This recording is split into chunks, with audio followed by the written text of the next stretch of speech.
How are we doing? We're sort of moving along very nicely. And that does lead into the next speaker, which, as Wayne said earlier on in the day, we are most fortunate and are honoured to have both the Minister and the Shadow Minister speak at our seminar. It's an unusual thing to happen, but we would like to think it shows that both government and the alternate government consider our industry an important one. We certainly do. So without further ado, I'd like to just tell you a little bit about Brendan O'Connor for those who don't know Brendan. Brendan was born in London in the UK, and I just sort of threw that in because Tony Abbott's an immigrant as well, so I sort of throw that in. He's a member of the Australian House of Reps, and he's represented the seat of Burke from 2001 and in 2002 for Gorton, both in Victoria. So he's a Victorian since October 2004. Brendan is a member of the Australian Labor Party, I'm sure you've gathered that, and was the Minister for Employment and the Minister for Skills and Training in the second Rudd Ministry. Having previously served in a range of ministerial portfolios in the first Rudd Ministry and the first and second Gillard Ministry, so he is a very experienced politician. He's currently the Shadow Minister for Employment and Workplace Relations, and he is very welcome here today, and we look forward to hear what he's got to say. Welcome, Brendan.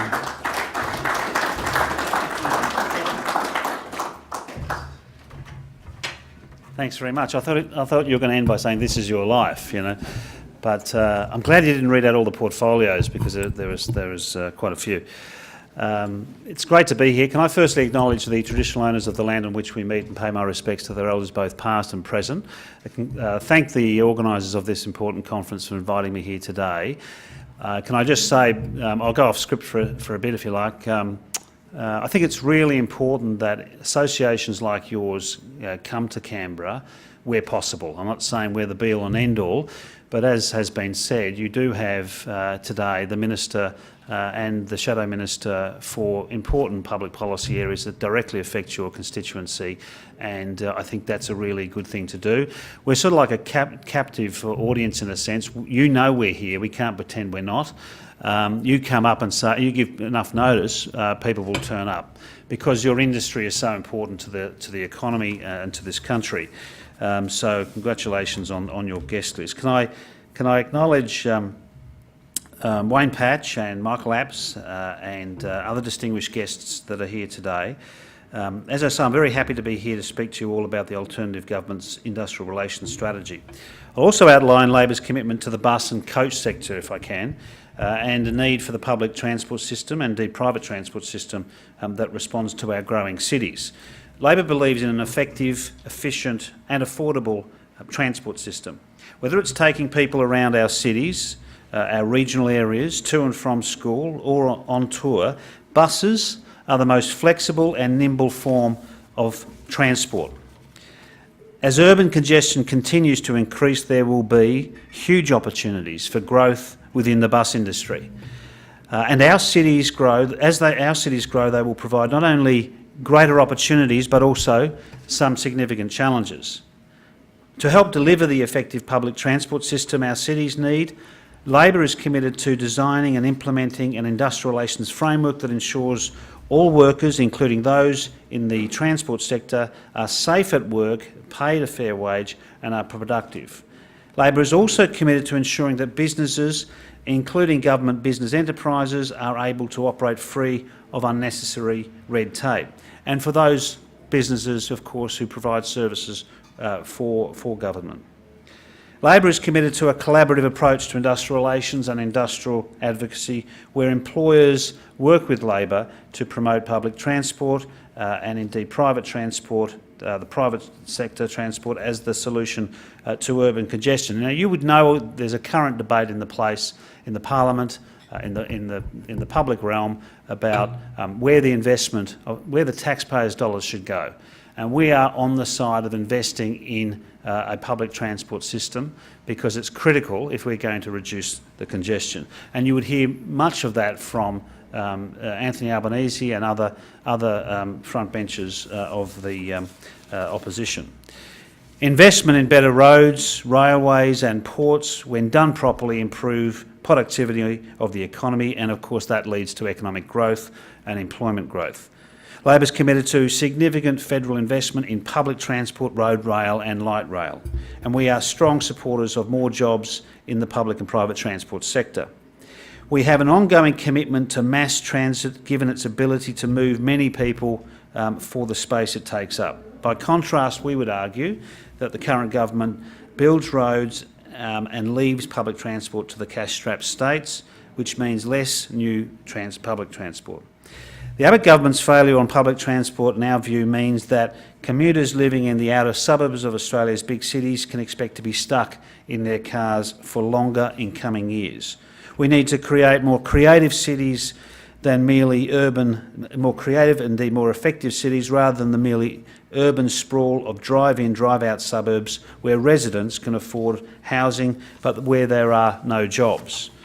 The Abbott government's, in our view, chronic neglect of public transport and cuts to road funding will mean more traffic congestion and longer commuting journeys.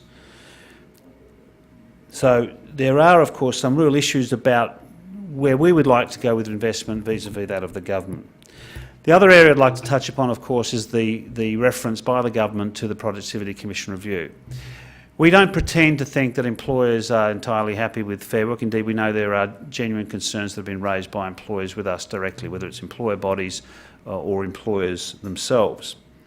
But we do not support a terms of reference for the Fair Work Act that is as wide as the current one before the Commission, because there are, it would seem, no limits to what might be recommended. Now, having said that, and having said that the terms of reference are as wide as a barn door, publicly a number of times now, the fact is it would appear the government's retreating anyway in terms of that review. But I guess in the end, even though we had a concern about the terms of reference, which were not written by the Commission but were written by the Treasurer and the Employment Minister, of course we will properly and in a considered way respond to the recommendations of that Commission's review when they're released in some time, perhaps I think it might be the end of this year. So it is a review. We didn't agree with its inception. We don't agree with the terms of reference because we think it's unnecessary, creates undue anxiety, but we'll see what the Productivity Commission review recommends and we will respond then. While that is going on, however, there is no need for bodies like yourself not to be engaging with us fully on the issues that particularly concern you in the area of industrial relations, employment, vocational training, you name it. We are open to discuss and deliberate on the matters that concern you, and I would rather do that than await the decision of some government commission to then decide what national debate we'll have on industrial relations. What I've found in, say, for example, the building industry or the mining industry is I get much more out of talking directly to employers than I do engaging with the government. I have to say the engagement with the government has not been as productive as we would have hoped. But, of course, we're always there to try and find bipartisanship on such matters. We find it's not been easy, and I just have to say to you directly, we have not felt there's been a lot of goodwill around that. And that's probably, as a result of that, that's why all of the bills that have been introduced by the Minister for Employment have failed to be passed into law. That's not just Labor opposing that. That means they've failed to get cross-bench support for any of the 8 bills that are in the Parliament. And so my message to Eric is always, Minister Abetz is always, we're willing to talk to you if you're willing to talk genuinely to us. But whether that happens or not, what can happen and what should happen is that we engage with you directly. And whilst, you can say we're only in opposition, we may not be sometime soon or sometime later on. At some point we will be in government. And we don't assume we're going to be in government soon, but we can be, is my point. And the other more, I think, longer-term issue is it's really important that we as a country seek to find a level of bipartisanship on these matters. Because the only way you can say to your constituency you've got certainty is when the major parties are starting to agree on some areas of reform that are required. And so I guess it's also incumbent on you to lead the way and put pressure on us to come to some reconciliation on some of these matters. And I guess that's an invitation to you to do just that. So we want to talk to you directly about these matters. We know, for example, there's some issues that you have in your sector. And I know, for example, you've made submissions to the review about concerns relating to protected action. And whilst we may not immediately agree with those submissions, that is enough for me to know that we need to sit down with you and genuinely talk through the problems you have, and for us then to respond to the concerns that you have. So by all means, of course, use the avenue of the review to express the concerns you have on behalf of your membership, but equally don't miss out on the opportunity to engage with me as the Shadow Minister and talk directly about some of the issues you may have, because we are open to the concerns you have and we want to genuinely respond. That doesn't mean we're going to necessarily agree on everything, but we will give you a good hearing, and we certainly will seek to find agreement with you, because we think your industry is so important. I was very happy to come in at the tail end of the last contribution, because again it reinforced to me how your industry is moving forward. The idea of mentoring women and increasing participation in women in any sector of our economy, or certainly those sectors that have historically not had many women, I think is a very good idea for the sector, and I just wanted to say that by way of an aside. The other point I wanted to touch upon, of course, is the concerns that you've shared about registered organisations. We have opposed the proposed amendments by the government in terms of registered organisations. One, because the fundamental reforms that were needed to ensure transparency, accountability of registered organisations was already done and completed. And indeed, that is the overwhelming view of registered employers and registered unions. That is the overwhelming view of all of those bodies. In fact, it's hard to find anyone to publicly support the government on the Registered Organisation Bill except for AMA. And AMA's not registered. So it's pretty easy to say we want laws to apply to everybody else but us. So my point is, we agree with you about the concerns you have about the added red tape that would apply to employer bodies that are dealing with the issues that you deal with. The last thing you need is government intervening and adding further layers on reforms that just got completed 2 years ago. And so I just wanted to make clear on the record that we support you in relation to the concerns you've expressed to the Senate inquiry about that bill, and we will not support the bill, and we don't believe it's going to pass. It's been introduced how many times now, Julian? 3 times? Yeah. Well, it just keeps coming back. You know, the definition of insanity is when you keep doing the same thing even though you fail.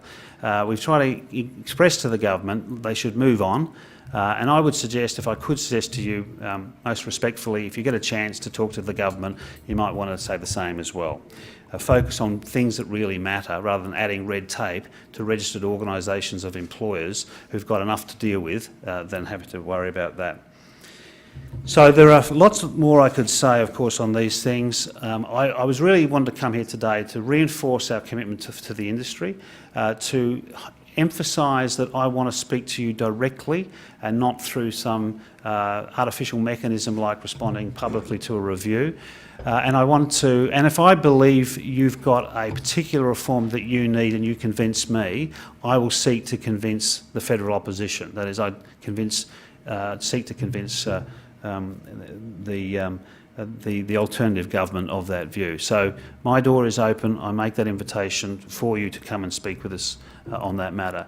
Now, I'm not sure how much time we've got left, and I don't know whether you've been doing Q&A, but I'm happy to take questions if you've got time. Thanks very much. Sure.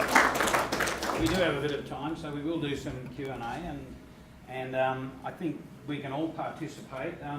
First thing, Brendan, I want to let you know that person just there is Michael Bolsh. Put up your hand, Michael Bolsh.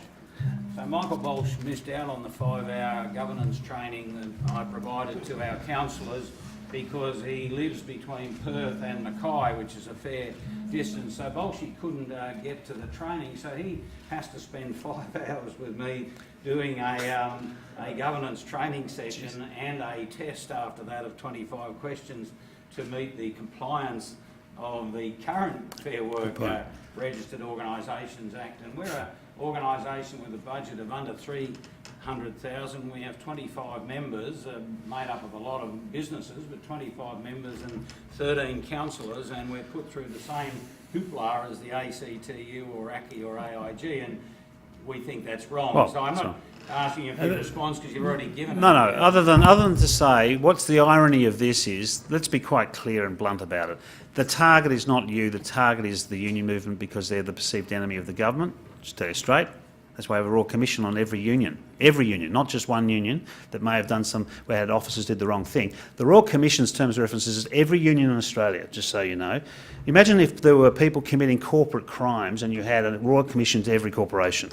So you can understand why there's a concern within the union movement and why it's too targeted. In relation to this bill, this is a spiteful bill because even though the targets the unions, most of the unions are bigger than the employer bodies. And so the employer bodies have less economies of scale to deal with the rigour of the proposed bill. And by the way, I should have said, we know there's some issues with the current arrangements which we need to attend to, but we're not going to fix them in this bill and at the same time impose greater penalties for voluntary officers and other officers of employer bodies in doing so. So what we've said to Eric, we'd like to remedy some of the problems that arose from the last reforms, but we're not going to do that and accompany that with more, for example, greater sanctions that would apply to directors of publicly listed companies.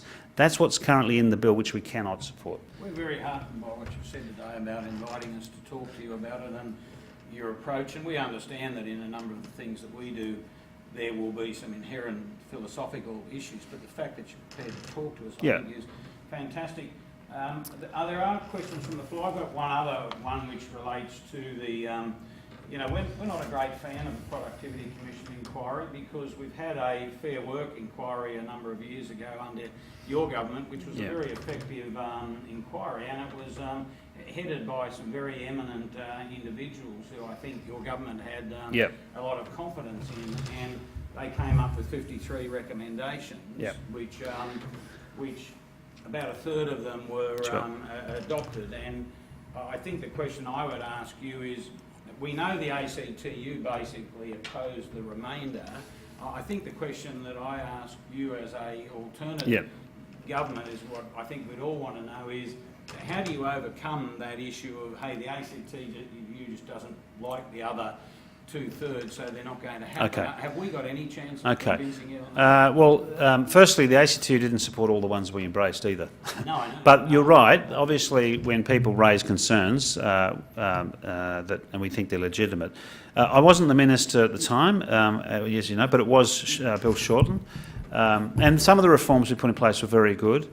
I think, of course, we can revisit some of these things. I think one of the issues about reform, particularly in industrial relations, a lot of it is trust. It's as much, when you're trying to make a reform, there has to be a sense that there's no ulterior motive to the reform. And so in some senses, paradoxically, Labor's better placed to bring about reforms because, for example, whether we convince unions or not, if they don't think our intention is to harm workers, and we can agree with employers on some of the reforms, there's less suspicion about about those reforms. I think the government still has some way to go because even though they might be rhetorically retreating on IR at the moment, which must be driving you nuts, there's a view that they want to go much further. If they had a magic wand, what they'd like to do in IR is quite radical. Now, the government has no political stock, if I can be blunt as it would see itself, because it seems to me even the Prime Minister's running away from even things he's setting up. So it must be very hard for you guys to work it out because I can't keep up, because you almost, you refer something to the Productivity Commission and then you talk it down. I don't know what Eric said this morning, but I bet you didn't give you any promises about doing anything in particular.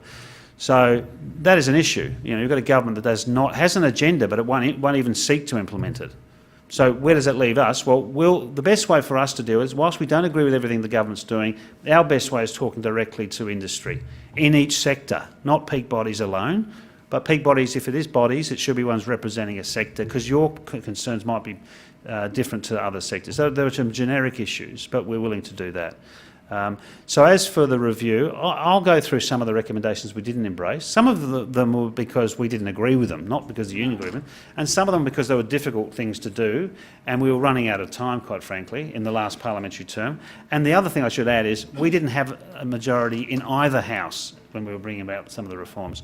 So some of them were just difficult practically to do because we didn't have support.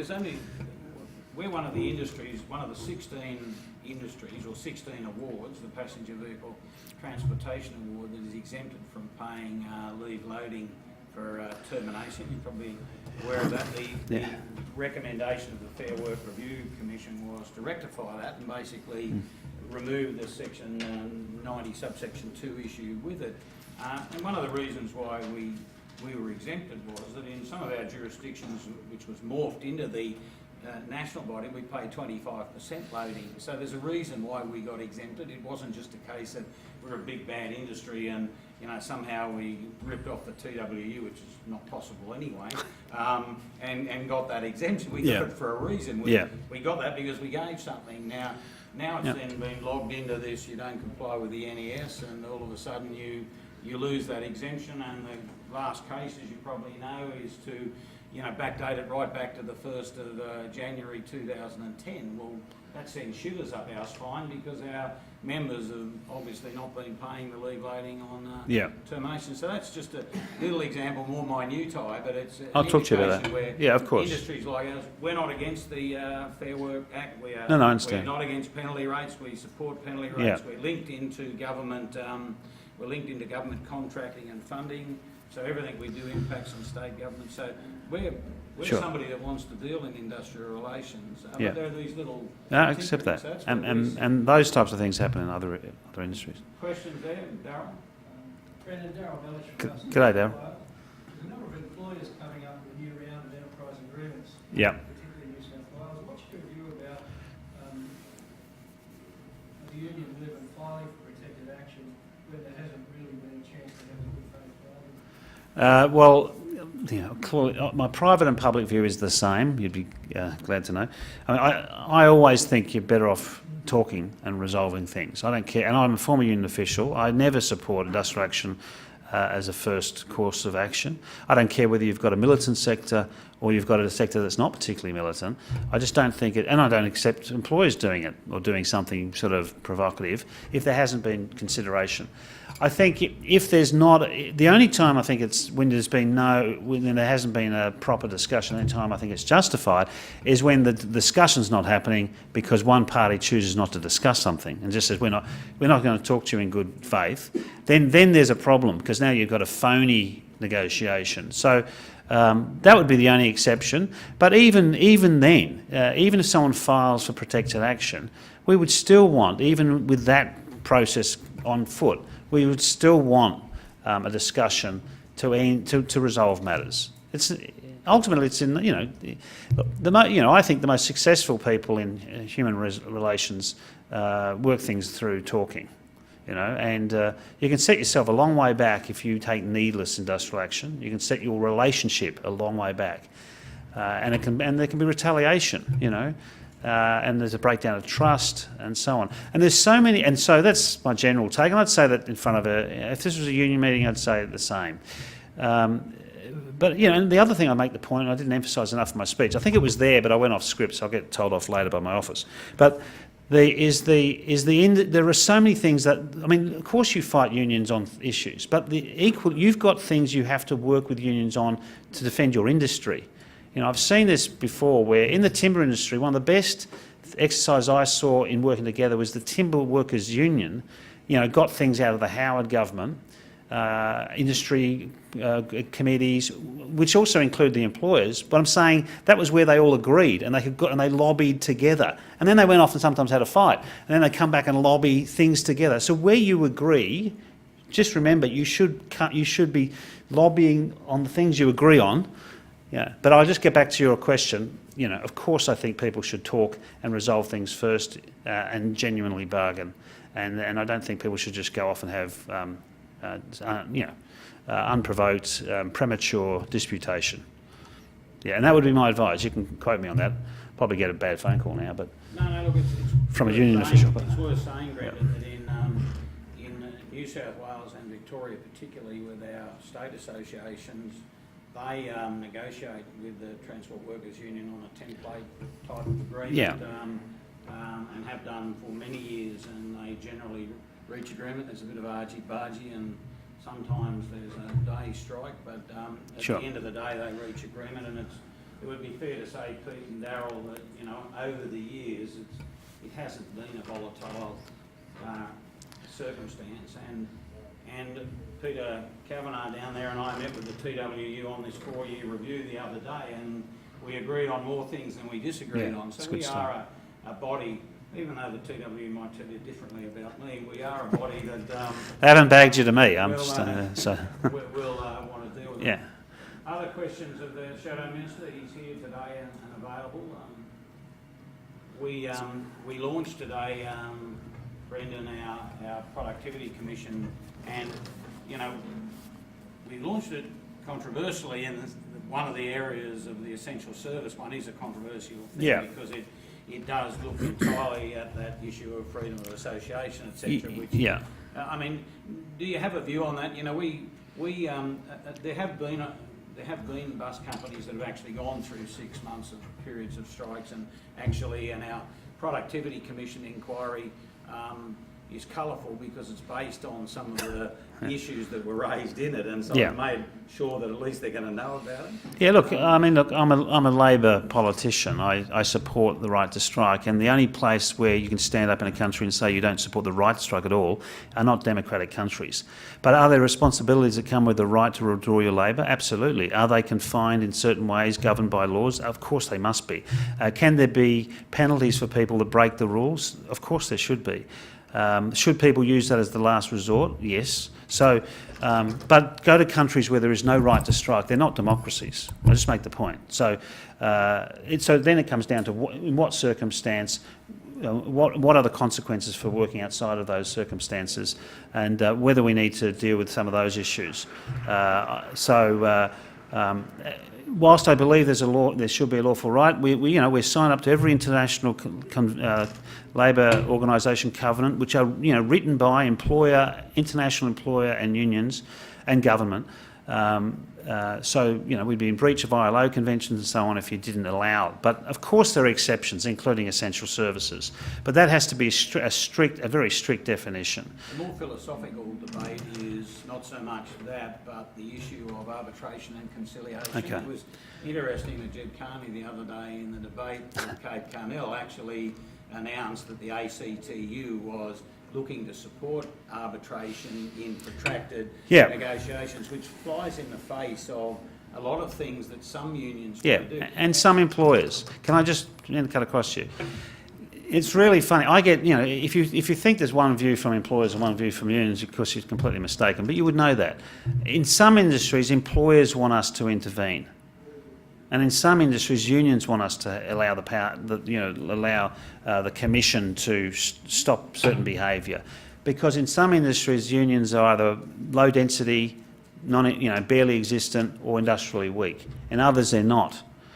Yours is not particularly one that's totally weak. It's patchy. In some areas, it's very strong. In other areas, it varies. So. I just make that point. There's no universal position by employers or unions on that matter when I talk to them. So you have to find a common ground. I mean, I think we should always examine whether the role of the Commission is about right. Should it have extra powers or should it have less power? Should the parties be doing it themselves, or should there be a third party, particularly in relation to protracted disputes? And I'm up for that conversation. If someone can convince me that there's a problem with the mechanism which leads to large losses of profit, large losses of hours, and also potentially loss of jobs because of a failure in the system, I'm up for a conversation about whether the current arrangements are right. Debate, because we could It's have a big show debate. of hands in this room where a number would say arbitrate, and then there would be others who'd say we would Yeah. arbitrate. That's why it's on the hard. point of the ground, and we took the soft option by saying the employer should have the right to decide whether they arbitrate or not. So it is a never-ending battle. But people like Wayne Patch, our chairperson, he lived through a 6-month strike, and The issue That that he was- had was that the state government, being his regulator and his contractor, was basically just pulled the rug from under him and said, you resolve this, or we're effectively going to take your contract, Wayne. Do you want to Yeah. take that up? Or Yeah, it was a very protracted exercise, and at the end of the day, because they do fund it, whatever the cost of the wage claim was going to be passed on to the state government. So it was Anna Bligh's government. So Yeah. They backed me to a point. Yeah. It just became unsustainable. The pressure from others, and they said, "No, you've got to sort this out. And if we have to pay, we'll do it." That's one of the very points that we're trying to raise, Brendan. That Yeah. we think because of these government-funded contracts, that it gives an unfair advantage to employee organisations that can really put the weights on through protected action Yeah. to get a result that they probably wouldn't get otherwise, and it's a direct cost to the state government. Okay. Well, I'm not across the detail No, of, no. but I'm very happy to talk to you about those around, just so I get, at least so I understand it before I formally respond in more detail. But you know, we don't want a system that lends itself to protracted action. It's not in anyone's interest, and you can kill the goose too. You know. Also, Brendan, Yeah. it kills the community. I mean, the community suffered in this area for 6 months. Yeah, Right? of course. My family lived there, and I mean, it was something that no one really took any notice of the community. Not surprised. And that's where I think intertwined is that the community sometimes misses out, regrettably. Yeah. Well, I'm And that's mindful where of that. I suppose the debate comes as to essential Okay. skills. Yeah, and I think where do you draw that line? That's right, so it's a balance. It is, and the powers of the other parties, like whether it's the commission or whatever, to make orders, and then if they're defied, the consequences of that action, that all of those things matter as to what you can do to remedy an ongoing matter. And of course, when you are, like your industry is, interfacing directly with the public, it's even more of an issue. And it's not entirely surprising that some areas that are immune from public sentiment are more can dispute with that with sort of. Whereas in your type of area, it's immediately obvious and it's an immediate problem for people. I get that. Look, I haven't read in detail. I know of the submission you made. I will read the submission anyway, and once I've done that, I think we should have a conversation to see whether there's any area of agreement or remedy we can consider, so that we don't have unnecessary, very long disputes that affect the public so badly. No more questions out there? I think we've worked Brendan pretty hard in that. We're not running anything. We're not running the country, so I've got more time than usual. You know, so You told us that you might be though. So, we might be, but yeah. some Well, you've given you us. know that already. Yeah. Hey, Uh, there's a question. Yep, John King. Oh, Tim, sorry. Brendan, I was wondering whether you will have a detailed policy before the next election on industrial relations, detailing what amendments you would make to the Fair Work Act and other legislation. We certainly will have a policy. Would we have amendments to the Fair Work Act?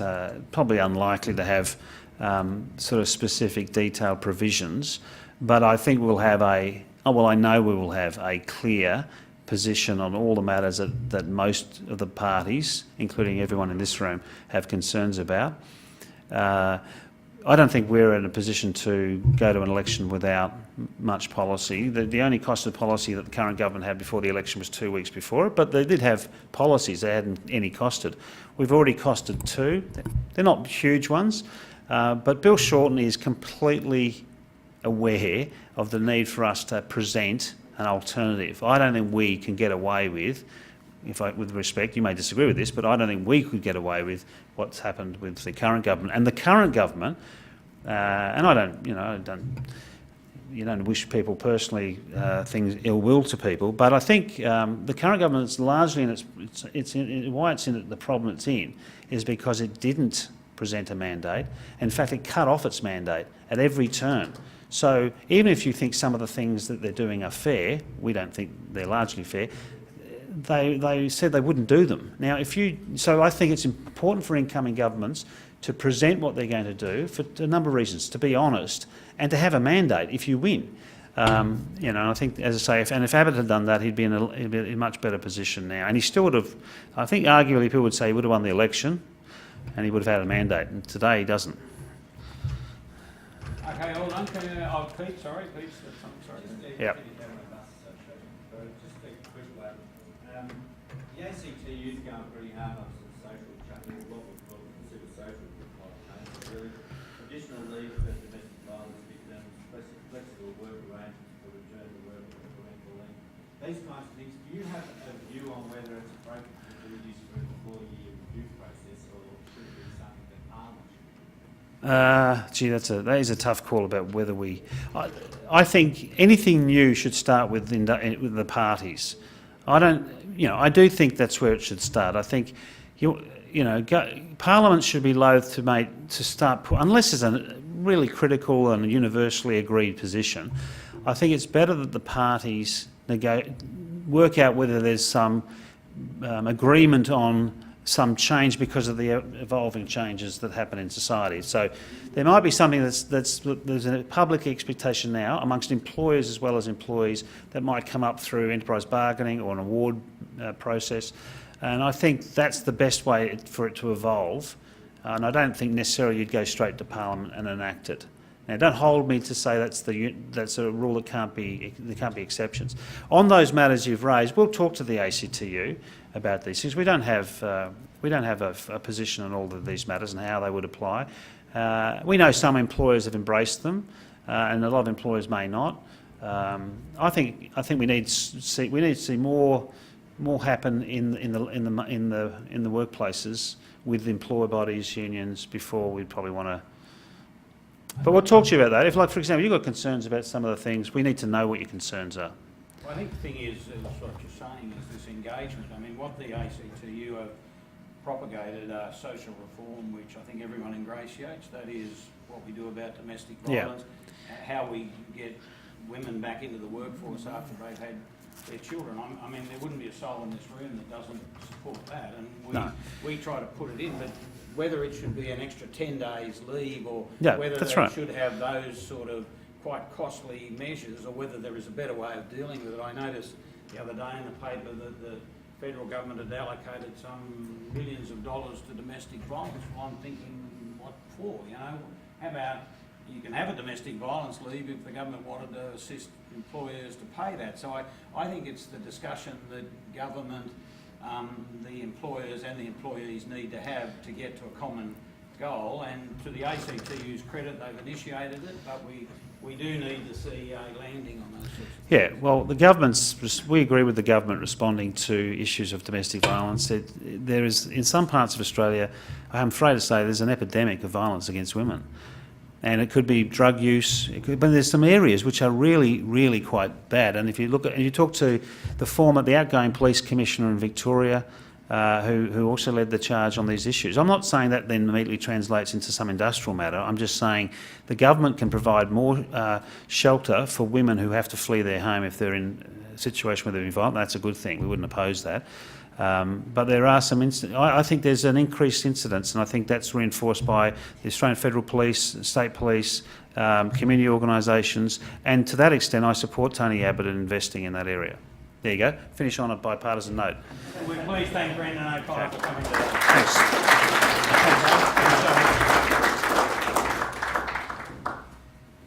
We'll just, we've got Senior Deputy President Acton here, so I need to go and find it, so just bear with us, have 2 seconds to relax.